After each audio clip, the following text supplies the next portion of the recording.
Europe 1, 8h53. Thomas Soto. La morale de l'info, Raphaël Antoven. Bonjour Raphaël. Bonjour Thomas.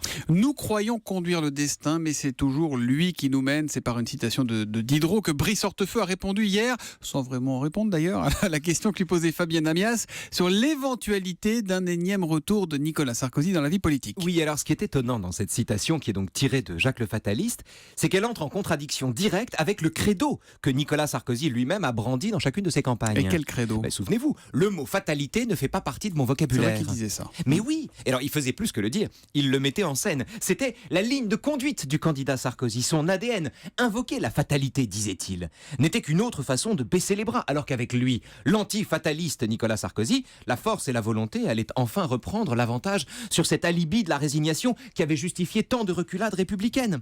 Or, avec la défaite et l'hypothèse du retour, le discours a changé. C'est plus la volonté qui est aux commandes, mais c'est la fatalité.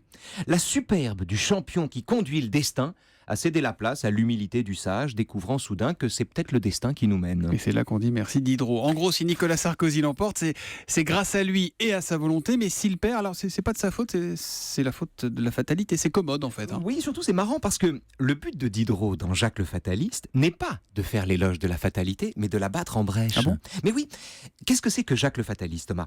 C'est un roman chaotique, un roman picaresque où le sentiment fataliste, que tout est écrit à l'avance et que nous ne faisons qu'accomplir les volontés du destin, est sans cesse contredit, battu en brèche par les péripéties des personnages qui ne doivent, eux, qu'à leur volonté de se sortir des mauvais pas où le hasard et non le destin les a conduits.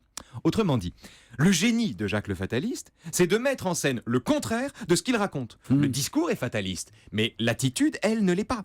On a beau invoquer la fatalité, montre Diderot, on n'en reste pas moins responsable de nos actes comme de nos décisions. Bon, mais alors est-ce que vous trouvez qu'on retrouve la même ambiguïté dans le discours de Brice Hortefeux ? D'une certaine manière, oui. Alors, à ceci près que chez Diderot, évidemment, l'évocation du destin permet au philosophe de penser contre lui-même et de mettre en scène le choc du déterminisme et de la liberté.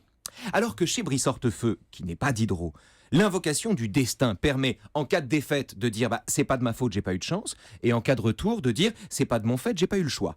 Mais dans les deux cas, il s'agit uniquement de déguiser en sagesse acquise un volontarisme déçu. Et la morale de l'info ? Le destin, c'est l'autre nom de la déception.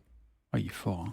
Le destin, c'est l'autre nom de la déception. Raphaël Antoven, que l'on savoure, que l'on déguste tous les matins juste avant 9h désormais sur Europe 1. À demain, Raphaël.